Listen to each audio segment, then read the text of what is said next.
Saudara, Amerika Serikat menarik pasukan dari pangkalan udara Ain al-Assad di Al-Anbar, Irak. Langkah ini untuk menerapkan perjanjian keamanan antara Amerika Serikat dan Irak yang ditetapkan tahun 2024. Sejak Sabtu lalu, militer Irak telah mengambil penuh pangkalan udara Ain al-Assad.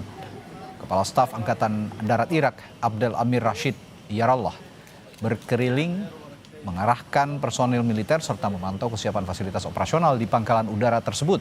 Ini adalah tahap pertama penarikan pasukan ini dari Irak sebagai tanda berakhirnya koalisi internasional memerangi ISIS. Tahap kedua, penarikan pasukan Amerika Serikat dari Ain al-Assad akan selesai akhir 2026.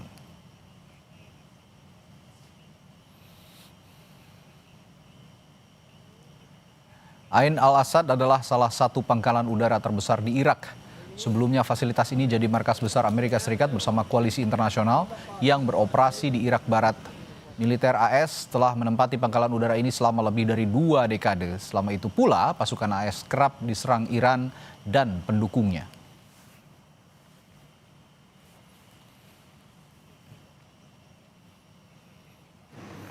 Menteri Luar Negeri Iran Abbas Araghchi menyambut gembira penarikan pasukan militer Amerika Serikat dari Irak.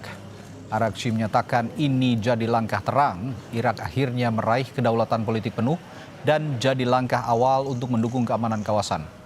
Hal ini disampaikan Araghchi saat bertemu dengan Menteri Luar Negeri Irak Fuad Hussein, Senin waktu Teheran, Iran.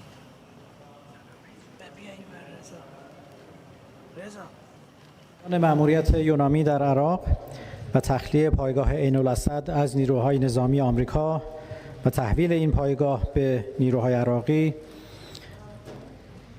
نشانه دیگری از تقویت استقلال، ثبات و حاکمیت سیاسی در عراق است و ما بسیار از این جهت خوشحال هستیم. جمهوری اسلامی ایران خواهان یک عراق با ثبات، مستقل و با حاکمیت سیاسی مقتدر هست و ما باور داریم که عراق از تمامی ظرفیت‌های لازم برای رسیدن به این موقعیت و برای کمک به حفظ صلح و ثبات منطقه برخوردار هست. Kita bahas lebih dalam makna dari penarikan pasukan Amerika Serikat dari pangkalan udara militer Ain al-Assad di Irak bersama dosen ilmu politik Universitas Udayana F. Fathah Filomeno. Selamat malam, Mas Fathah. Selamat malam, Mas. Terima kasih. Baik, Mas Fathah, sebelum saya tanya makna penarikan pasukan Amerika Serikat, saya tanya dulu seberapa strategis Ain al-Assad ini, pangkalan udara Amerika Serikat yang berada di Irak ini untuk Iran? Ya, terima kasih. Tentu kita mengetahui bahwa pangkalan ini adalah pangkalan yang paling strategis. Tetapi memang pangkalan ini sering menjadi bulan-bulanan serangan pasukan-pasukan dan istilahnya ini adalah sitting ducks ya bagi serangan drone murah ya yang dilakukan oleh para milisi-milisi itu sendiri. Jadi ketika mereka menarik pasukan ini, Amerika Serikat akhirnya menghilangkan target statis ya yang selama ini menguras biaya pertahanan ya tanpa keuntungan strategis yang signifikan. Jadi ini adalah salah satu langkah strategis yang dilakukan oleh Amerika juga.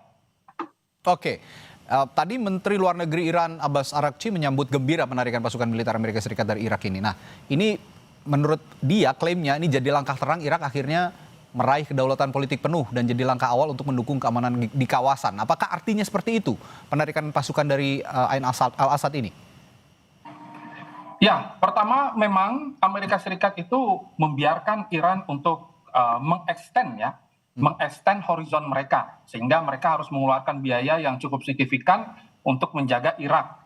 Yang notabene sebenarnya apa yang dilakukan oleh Amerika Serikat ini hanya merekalibrasi ulang ya. Jadi Amerika Serikat memang tidak meninggalkan Irak, tidak meninggalkan kunci kedaulatannya secara penuh karena memang masih ada banyak sekali yang harus dikerjakan oleh Amerika. Salah satu bukti nyatanya bahwa wilayah udara dari Irak itu dikuasai 100% untuk kegiatan intelijen Amerika Serikat.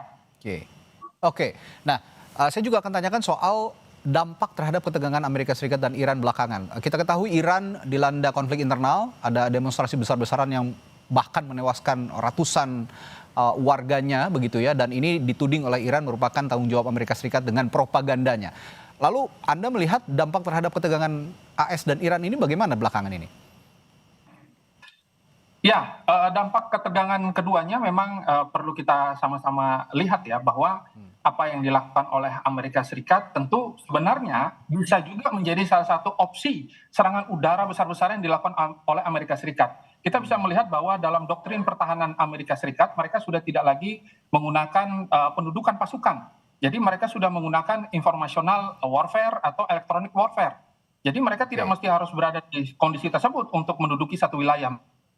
Mereka bisa memberikan tarif ya, seperti yang dilakukan oleh Donald Trump, mendudukan situasi politik mereka dan lain sebagainya. Ya. Tapi apakah penarikan pasukan ini bagian dari strategi Amerika Serikat juga yang berisiko jadi ancaman keamanan baru di kawasan Timur Tengah justru?